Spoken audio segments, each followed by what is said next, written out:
Hello, guys. In the last 5 months, I've been learning a ton about healthy eating and intermittent fasting. So, for the last few decades, I have been eating thrice a day regularly, and very rarely I have skipped my breakfast, lunch, or dinner. Whenever I skip it, I usually get, say, a headache. So I was always under the impression that one needs to eat at least thrice a day, if not more. Something changed in October last year.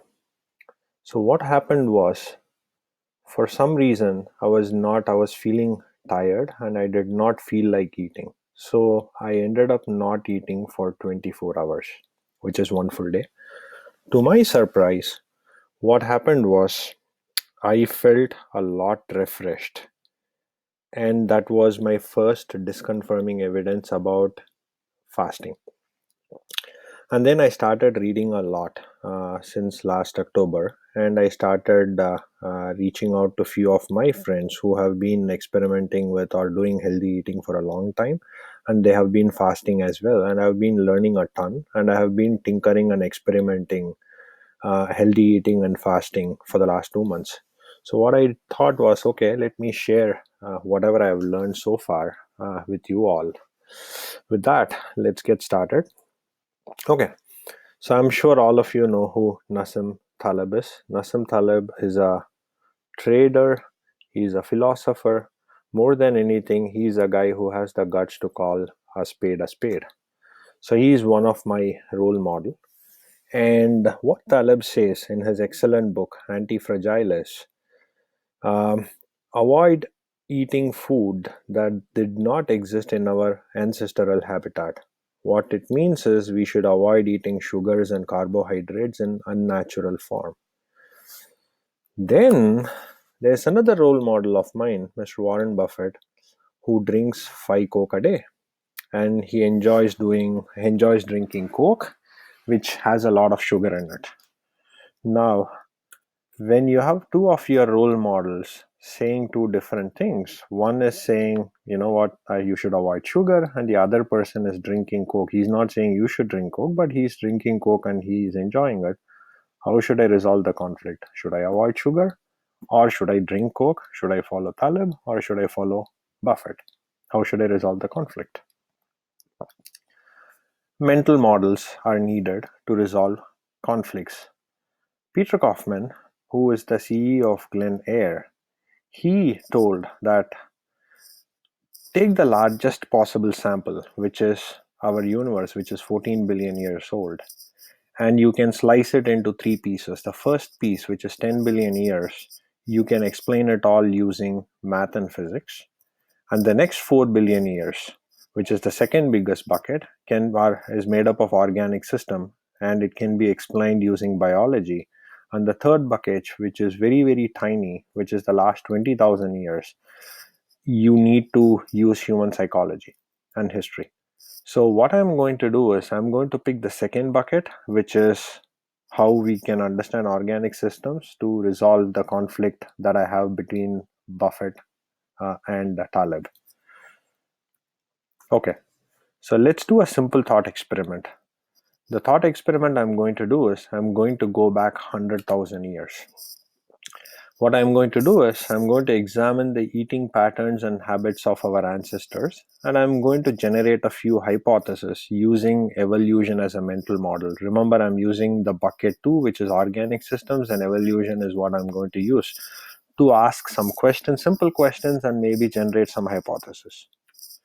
Okay, the first hypothesis I have is fasting won't kill us. See, eating on time and all the time is a modern invention.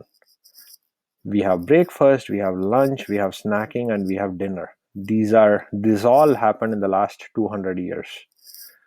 But in our ancestors' days, food was hard to come by. Sometimes it would be in abundance, they feasted. Sometimes the food was scarce to come, they fasted.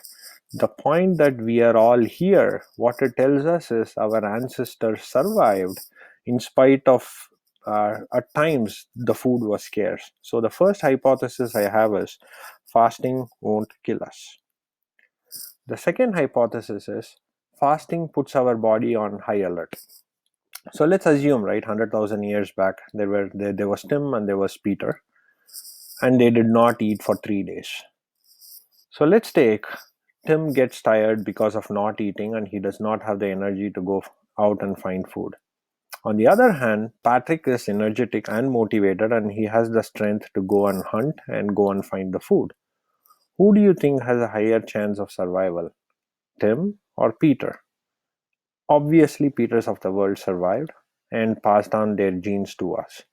So there are two things that we have looked at so far. Fasting is not going to kill us, one, and the second thing is fasting has the potential to put our body on high alert. Again, it is my hypothesis, I do not know, but at least I can say that either it puts us on high alert or it does not pull down our energy. If it pulls down our energy, Peters of the world would not have survived and we would not be here. Okay. So the third thing that I have is it is safer to stick with food in its natural form. Say our cells in our body and hormones are fine tuned for food that are in nature, like fruits and vegetables in raw form. And it takes millions of years for systems to adopt to change. Think about it, right? Today, the food that we are eating, I call them as aliens because these are processed foods like candies and Coke created through human intelligence. And they all happened in the last 2 centuries. Our cells and hormones are still, it needs a lot of time to evolve to handle the new processed foods that have been created in the last 2 centuries. So I would say it is always safer to stick with food in its natural form. Again, this is my hypothesis. So far, we have made three hypotheses, or I've made three hypotheses. One is fasting is not going to kill us. Two, fasting might put us on high alert. And three is it is safer to stick with food in its natural form. Okay. Now, so this is the number and percentage of US population who have been diagnosed with diabetes going back from 1958 to 2015. Now, I could have ran this chart, I could have run the stats for a country like India, and the number would have been similar or maybe worse. Now, the first question is why did it happen, right? And I've been I showed this chart to some of my friends, and they pointed out, the chart looks interesting, but do we have data going back 1,000 years, or do we have data going back 10,000 years? I do not have that data, and the question that they have is very valid. The reason why they ask that question is because, see, in the last 100 years, the longevity of our life has gone up leaps and bounds. For example, if you are from India, you're going to live, the median age is going to be around 69 or 70 years. You go back in time, the number of years that we lived was much, much lower. How much of the increase in diabetes had got to do with the age? I mean, the longevity of how long we live. I do not know the answer to that question. But directionally, by looking at the chart, why should the percentage of people with diabetes be 1% in 1958 and why should it be 7 or 8%? So it tells me that something is wrong, right? Okay. Now, before digging into the details, what we need to understand is what happens when we eat food, right? What goes inside our stomach and inside our intestines. So we can broadly break down the digestion into two parts. The first part is the storage part. This is when we eat, food enters our stomach, and there are three macronutrients that a food contains. The first one is carbohydrates, the second one is proteins, and the third one is fats. So when we eat carbohydrates, they get broken down into glucose. And glucose needs insulin for it to get transformed from the blood inside the cells so that the cells can use glucose for energy. Now, when we eat, the body produces a lot of glucose because depending on the food we eat, if it is carbohydrate heavy, then we are going to get a lot of glucose. And this all cells need not, I mean, it does not need all the energy. So, what happens is you are going to get some excess glucose, some or a lot of excess glucose. Now, your blood cannot have a lot of glucose. So, what the liver does is it converts glucose into glycogen for later use. This step is called as glycogenesis. Now, liver has a limited capacity. Think about it like a wallet, right? A wallet can contain only certain number of notes beyond which you cannot push it inside a wallet. So some of the excess glucose will be stored as glycogen in your liver, and whatever remains, they would be converted into fat by a process called as de novo lipogenesis, that is fat creation, and it gets accumulated in your organs. They are called as visceral fat, or it could settle somewhere in your body, under your arms or around your hip, etc. So they are called as subcutaneous fat. Okay, so this is on the carbohydrate side. Now, protein gets broken down into amino acids, and they are used for repairing your muscles and tissues. Basically, its wear and tear gets fixed, and the amino acids gets used that way. Whatever amino acid that remains as excess, they get converted into glucose, and it undergoes the same process. Like, either it gets used by cells as energy, or it gets converted into glycogen, or it gets converted into fat. Now, what happens to fat is you break it down into fatty acids and you use it for housekeeping. Okay, and the remaining gets stored for future use. Okay, so your body can either operate in a store mode or it can operate in a burn mode. And what I have spoken so far is the store mode. I'll come to the burn mode in within a few minutes. Okay, so far so good. Now, what happens is, let's look at insulin. What is insulin doing? Insulin is a hormone, right? What is a hormone? Hormones are molecules that basically it sends messages to a cell to do something. For example, in the case of insulin, it instructs the cell to go and extract the glucose from the sugar and use it for energy. Now, how does insulin do that? Think about your cell has receptors at the top. There are many receptors for a cell, and think about receptors as a lock, right? Your cell has many lock, and imagine or visualize insulin as a key. Now, for insulin to instruct your cell, it will go and bind into the receptors. That is, the key, which is insulin, goes and attaches to the lock or the receptor, and it unlocks the receptors so that the glucose can get inside the cells for energy. And this is the primary role of insulin. So far, so good. When we eat in a disciplined fashion or in a controlled fashion, our insulin will look something like this. During breakfast, you are going to get a spike. During lunch, you are going to get a spike. And during dinner, you are going to get a spike. And then you are going to sleep in the night. Nothing much happens there. Over the recent years, in the last, say, 40, 50 years, gluttony, overeating, changed the insulin release patterns, because we don't just eat breakfast, lunch, and dinner. We have this concept of snacking. So let's take my pattern, right? Until October, how I was eating is I wake up in the morning at say 6:30. I'll start with a cup of coffee. So I would get a spike. I mean, when I say coffee, it's coffee with milk. So I get a spike. Then I have a breakfast, maybe at around 8:30. Then I have my lunch and then I have my second coffee at around 10:30. Then I have my lunch at 12. Then I have another coffee at 3. Sometimes I'm tired, I get another coffee at 6. Then I have my dinner around 8. So since I wake up, which is say around at 6 to 6:30, all the way till late, I'm eating something. Even though I'm not snacking, I'm drinking coffee with milk. So my insulin spikes are going to be happening throughout, right? From a world of this, which is eating in a controlled fashion, with the snacking world, we have moved into this fashion, which is insulin is going to be there for a long duration, except the period where I'm sleeping. Okay. Now, see what happened in the 1970s. We had a insulin domination is say half, insulin deficient is another half.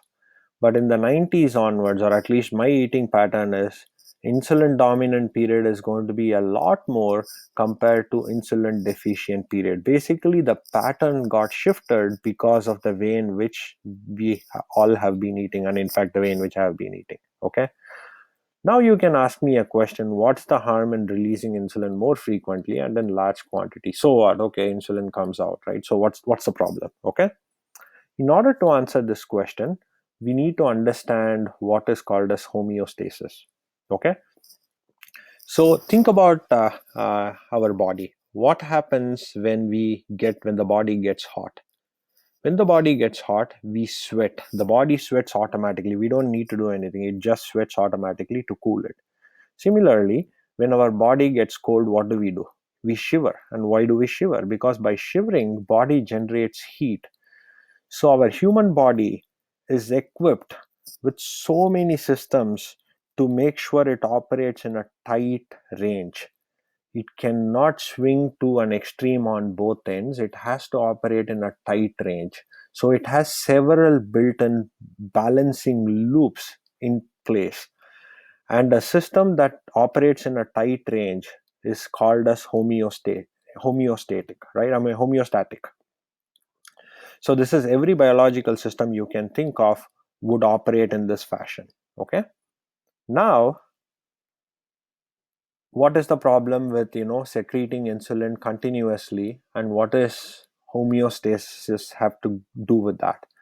What happens is we develop what is called as insulin resistance. Before understanding what insulin resistance is, let me go back, right? I mean, when I was a kid, maybe around 8 or 9 years old, sometimes I used to get infection, right? I mean, it could be infection due to some wound or something else. So I go to the doctor for infections. What the doctor used to give me is, for all of us, is antibiotics. And the doctor will specifically tell me like, oh, okay, you know what, you have to take one tablet every day for the next 10 days. And he'll also tell that make sure you complete the course of your antibiotics. Now, why does he tell that? Why not, I just take for 3 days and then throw it away? I mean, not take the remaining 7 tablets. The reason why he is insisting for completing the course is, if we stop in the middle, some of the bacteria might not die. They would have learned the signature of the antibiotic and they would become resistant just by exposure and not getting the right dosage. We are giving an opportunity for the bacteria to learn the signature and become resistant to the drug. This is the exact same thing that happens to in insulin resistance. So imagine, let's say there is no resistance. The cells are receiving more and more glucose. What happens is your blood will become hypoglycemic. That is, it would be low on sugar, and certain parts of our body, like brain, it needs constant supply of glucose. If there is no resistance, then the body totally, there are going to be seizures and it will die off. And our body does not want to die. Remember, survival is the most important currency for evolution. So that is the reason, or one of the reasons, why insulin resistance has come into picture. Again, this is nothing but homeostasis. Your body has to operate in a tight range. It cannot go to the extreme right or it cannot go to the extreme left. So insulin resistance is a result of insulin getting secreted for continuously for a long period of time. Okay. Now, okay, insulin resistance results in high blood sugar. Okay, because of insulin resistance, you're going to keep pushing insulin, and and it's going to tell, hey cell, go ahead and take in glucose. But the cell receptors, it will say that, okay, I'm done with insulin, I cannot take any more insulin. So it is not going to extract the glucose from the sugar.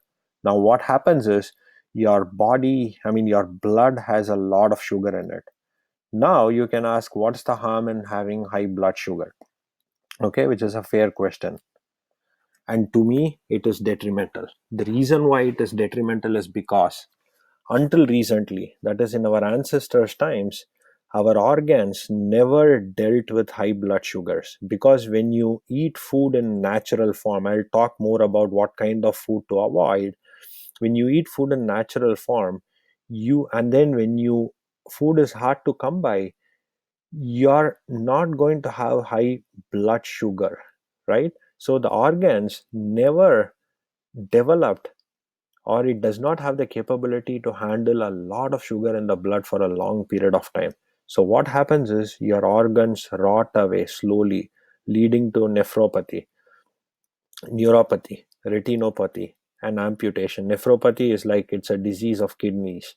Neuropathy is it's your nerve cells. Retinopathy is in your eyes. Amputation and all kinds of metabolic disorders. Again, right, I'm not focusing on diabetes here. Just developing insulin resistance creates so many other conditions, and it is a death by a thousand cuts, right? So, okay, so here Buffett again. And so there was somebody asked him a question in 2002 shareholders meeting, asking for how should one take care of their retirement life. And Buffett answered it brilliantly. The way in which he answered it is, instead of thinking about retirement at that time, he actually answered it this way, where imagine you're 16 years old, and for a 16-year-old, they are interested in getting a brand new car, right? I mean, that's like, hey, I want a Ferrari, I want a BMW, I want, Jaguar, I want Tesla, whatnot. So Buffett said, okay, a genie comes to you and it's going to grant you a car. But there is going to be one condition. The condition is, this is the only car that you have for the rest of your life. Now, if this under this condition, what would you do as a car owner? As a car owner, I'll make sure my tires are properly inflated. I'm going to change oil regularly. I'm going to maintain the car, and I'm going to read the owner's manual very, very carefully. He said, do the same thing. You have just one body and you have one mind. What you need to do is to take care of your body and maximize and use the mind in the best possible way. And instead of you thinking about your body and mind in your 50s, 60s, and 70s, he said, take care of it when you are very, very young. So, to me, this is a message that I would seriously take. What should I be doing so that I take care of my body? Okay, now it comes down to, instead of me talking about you should eat this or you should eat that, I'm going to talk about what not to eat. And this is basically like, instead of me doing addition, I'm going to do subtraction, or via negativa. It's basically removing things or avoiding things. Here is a simple heuristic that I follow, which is, avoid all foods that your grandmother would have trouble recognizing, right? As simple as that. It means you should avoid all processed foods, sugary drinks, and starchy foods. So, what do I mean by processed foods, right? I mean, in a processed food, what happens is you extract or okay, take an orange, okay? So, long ago, our ancestors, for eating an orange, they would have to climb a tree, right? There was no grocery stores back then. So, they would climb a tree. They would get one orange, or they might pluck two oranges. Maximum, they can eat two or three oranges, after which it's going to be very, very hard, because oranges or fruits or vegetables in natural form, it will have a lot of fiber content in it. And fiber content would reduce the absorption of glucose in your body at a rapid rate, right? So your glucose level will not spike up, right? So that's the first thing that happens. In today's food, what happens is, you can go to a juice shop where you can crush 10 oranges or 10 fruit, I mean, not 10 apples, and then make a concentrate out of it, and then you can drink it. Now your blood sugar levels will spike crazily, right? So you don't want to process foods, and you don't want to eat it, right? I mean, basically avoid eating, I mean, try to eat as much as possible food in a natural form rather than processing it. And what I would suggest is, minimize eating food outside, and it's good for your health as well as your wealth. There's one more concept that you need to be aware of it, that is called as glycemic index and glycemic load. So let me explain what a glycemic index means. Say for example, what glycemic index measures is how fast eating a food sugar level in your body increases. If you eat glucose, the glycemic index will be 100 because it just gets absorbed, right, as glucose. 100 is the maximum. Now, what you need to do is eat food that has lower glycemic index. Now, the challenge with glycemic index is it does not account for the portion size. What do I mean by that is glycemic index is calculated assuming 50 grams of carbohydrates. Take watermelon. Watermelon glycemic index will be very, very high. But for you to consume 50 grams of carbohydrates in watermelon, you need to eat 2 kilograms of watermelon, which is simply impossible. The reason is because watermelon has a lot of water content in it. So, in order to adjust for the carbohydrate content in it to normalize it, we have another measure. It is called as glycemic load. Now, the way to read the chart is, I mean, you can ignore whatever I have said so far, is food that are processed, for example, cornflakes, or let's take corn chips or Mars bar, will have a high glycemic load value. Food that are natural, consumed in natural form, will have a glycemic load value less than 10. So if you are slightly around 10, which most of the natural whole foods would be, you should be good to consume it. So this is an important point to consider. Okay. So always just, if you want to learn more about glycemic index and glycemic load, Google for it, and maybe you can add the food that you're trying to eat. And this will tell you like how much of sugar spike you're going to get. Okay. Now, so what I have been tinkering with or playing with is I've been eating twice a day, right? I'll talk more about it towards the end. So it is better to eat twice a day, right? I mean, at least this is my take. But I have had equal points on the other side where they have said that, hey, instead of eating twice a day, you can eat a little where you spread out your eating over, 4 or 5 different meals, right? The jury is still yet to be out. I do not know whether whether should one eat once a day, twice a day, or thrice a day. But I am comfortable and I'm feeling. I'm feeling a lot better when I eat twice a day. And I would say, on top of controlling how many times you eat, try to avoid snacking. Snacking, especially food that are refined, and do intermittent fasting. Now, why do intermittent fasting? Okay, coming back to the mechanics of digestion. As I said, our body would enter or would operate either in a store mode or it would operate in a burn mode. It won't be operating in both the modes at the same time. Okay. Now let's take I finish my dinner at say 7:30 in the night. Okay. My blood should have enough glucose, and then I go to bed. 8 o'clock I'm done with, say 7:30 I'm done with my dinner. So let's take around maybe 2 in the morning, 3 in the morning. The glucose in my blood should be used up, right? I don't know the exact time, but roughly I would say that this is where the ballpark time will be. Now, where is the energy for the body? Remember, it is on here. Then it goes to the excess glucose part. What it does is this part where it goes to the liver. Remember, liver converted glucose into glycogen. It goes to the liver and it reconverts back glycogen into glucose. This is where it is going to continue getting the energy from. Basically, it's still glucose, but it would do that, say, at around from 2 a.m. in the morning, and it would continue doing it till let's take say 7 or maybe still 9 a.m. in the morning.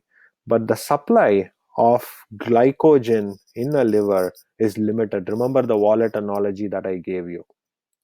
You don't have an infinite supply of energy from liver.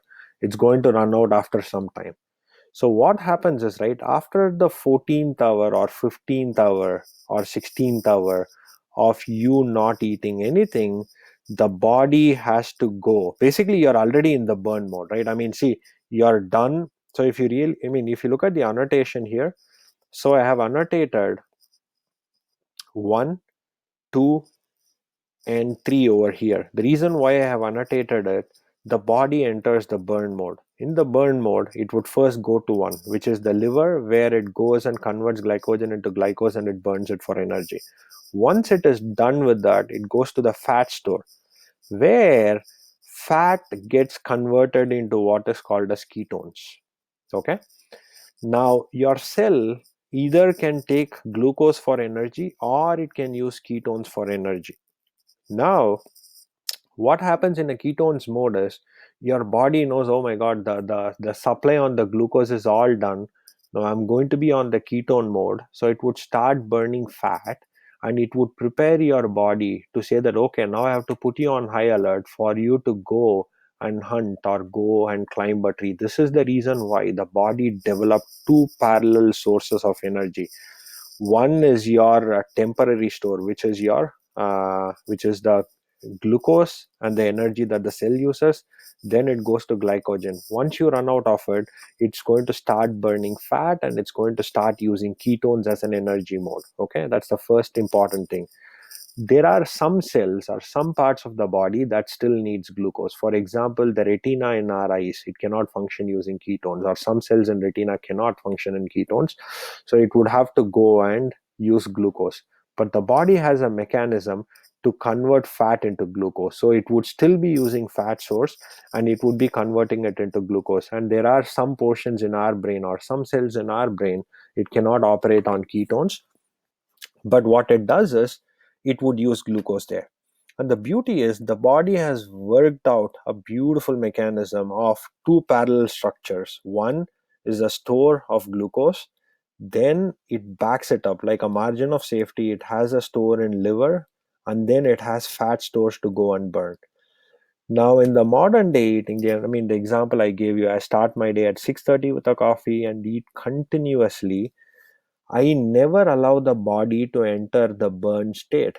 I'm continuously using my store of glucose that is in my blood, because hardly, let's take, I go to bed at 10, maybe I'm done with my break for dinner at say 8 or 9, and then again I eat at 6 or 7 in the morning.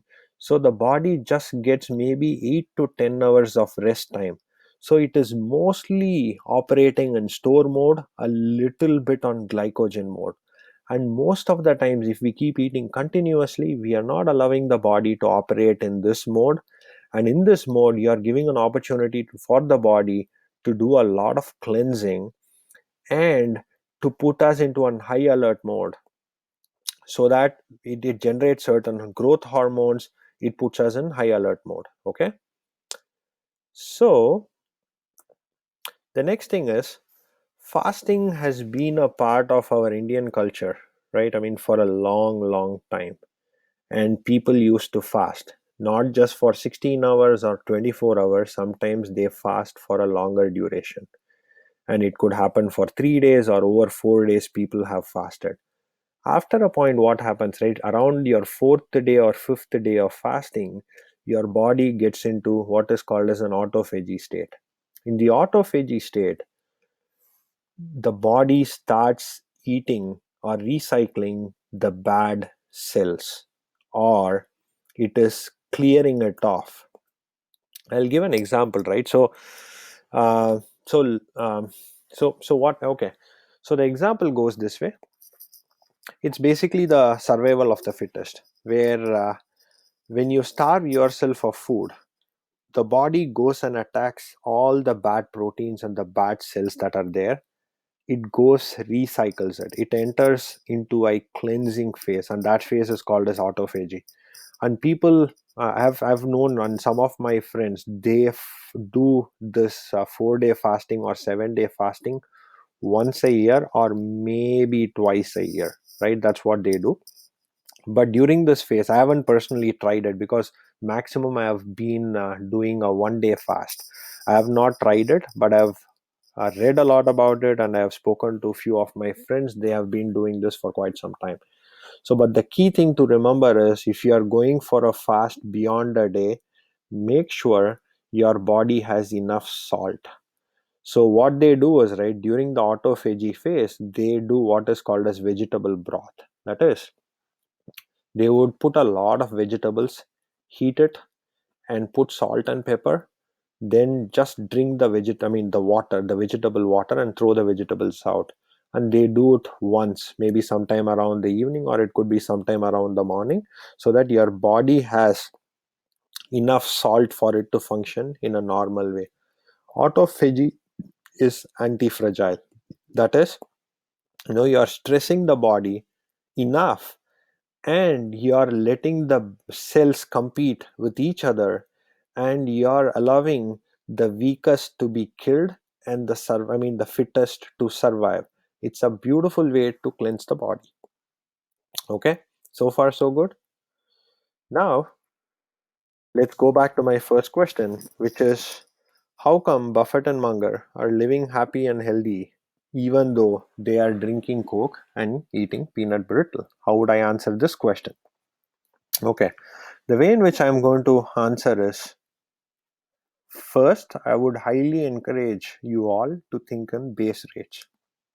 That is, I don't want to take an example of a man who has been smoking 3 packets of cigarette every day and he lived till 99 years. That is not how I would like to think. I'm going to look at the base rates. If somebody has been drinking Coke all along and eating a lot of refined carbs, are they fit or not? That would be the right question to ask. So always remember thinking in base rates. And the next thing that I would like to say is, human body is a complex system where multiple parts interact and it creates a whole, and the whole is very different from the parts. So the usual analysis of cause and effect, oh, you do this one thing, then things will all improve. That is, you eat healthy, then you live a hell. I mean, you eat healthy food, you're going to live a healthy, happy life. That is not how I'm going to reason, because that's a silly way to reason. On a complex system, you cannot explain an outcome using a single variable. The way in which I would think about it is, healthy and happy life happens due to a combination of variables, and I don't know what weights I would give to these variables, but I would say, eating healthy food, sleeping on time, and getting enough sleep. And I would highly recommend you all to uh, watch a video. It is called as I keep forgetting it, which is let me Why We Sleep, probably is the name of the book. I'm just getting it. Yeah, it is Why We Sleep by Matthew Walker. I would highly recommend you all to read that book. Then, low to no stress, right? I mean, you should enjoy doing what you're doing, and you should enjoy every second of it. Then a reasonable or a moderate amount of exercise, being mindful, and getting lucky genes. The combination of all this is what is going to give somebody a healthy and a happy life. So I don't want to call it as, oh, you know what, Buffett drinks Coke, then why is he healthy? It's not, or how is he healthy? It's not one thing that controls somebody's health. Okay. With that, let me quickly explain what I have been tinkering with, and then I'm going to summarize the whole talk. So, so for the last 2 months, I uh, drink a lot of water. That's the first thing that I do. And instead of me drinking milk coffee, I switched to drinking green tea. Then I have my lunch. Directly, I go to lunch at around 11:30, and I eat no refined carbs. A lot of vegetables. There'll be dal. There'll be beans in it. Then I'll eat a lot of avocado, nuts, and seeds, and I get a combination of carbs, complex carbs, fats, balanced proteins, all in natural form. I don't eat rice, I don't eat rotis nor anything. Actually, for me, if you really think about it, right, how, I mean, in fact, I used to think, how can I not eat rice, right? Rice does not have any taste. Try eating cooked rice on its own. You cannot eat it. What we do is we mix rice with dal, we mix rice with some curries and spices. The taste comes not from the rice but the other things. So I'm happy eating other things on its own. So then I have a couple of green teas, or one or two green teas throughout the day maximum. And then I finish my break dinner at 6:30, and my dinner will be very similar: avocado, there'll be combination of fats, lot of vegetables, and I would do beans, lentils, different kinds of beans that I would try, so that I get proper balance of protein, fats, and complex carbs. So after I'm done with my dinner at 6:30 in the night, what I do is my next lunch happens at 11:30. So I naturally get around 16 to 17 hours of fasting, and I do this maybe 5 days a week. Maybe for 1 or 2 days maybe I would have breakfast where I don't, I'm fine. Just I don't want my body to fall into a pattern, and I want to kind of change it a little bit, randomize it a little bit so that it learns, it adopts. That's what makes the body anti-fragile. Okay. So to summarize, on the left hand side, do not take your body for granted. Be mindful of what you put in your mouth. Avoid refined carbs. And don't snack. Fast intermittently. Minimize eating outside. It's very simple. On the right hand side, I read somewhere the universe is going to be, I mean, as of now, it might be 15 billion years. It might exist for 70 billion years. And we are going to live for 70 years. So if I put our lifespan in the numerator, which is 70, and in the denominator, the lifespan of the universe, we get a zero. So we all I'm going to say is, be humble, do good, enjoy life, and move on. In spite of we taking care of our health, things can go wrong and we might fall down. So just take it as it comes and move on. So, and I would like, see, whatever I have shared, there is nothing as my original thought. I read a lot, and some of the authors I would highly recommend are Jason Fung. His book Obesity Code is fantastic. Then I would highly recommend listening to his Complete Guide to Fasting. Then Peter Attia is fantastic, so you should listen to him. And then Gary Taubes and his talk with Shane Parrish of Farnham Street is excellent. On top of these resources, I have a lot of friends who have been a fitness freak, and they have been trying different things out and tinkering with their body and trying out different kinds of food. I did talk to a lot of them, and I'm still scratching the surface. Whatever I have shared, this is still an evolving field, and human body is extremely complex. Say for example, that I come I have an engineering background. I build systems, right? I mean, for me, I can test things when I build software, and we call it as A/B testing, right? Say for example, I want to put a button. Should I make the color green or should I make the color blue? It's an easy thing for me to do. I would run an A/B test. I would look at what the data says, and the feedback will be very instantaneous. In a day or two, I'll tell that, hey, blue color is working and not red color. But when it comes to human body, it is very hard to say what is going to work. There is no one blanket rule that applies for everybody. Your body is different, my body is different. Just experiment, keep your eyes and ears open. You will get a lot of disconfirming evidence, and then keep learning, keep adopting. And if there's one thing that I would like to share, which is take care of your body. And as Buffett says, right, this is the only body that we have, and we have to live with it. We have to carry it until we are on this planet Earth. With that, thank you.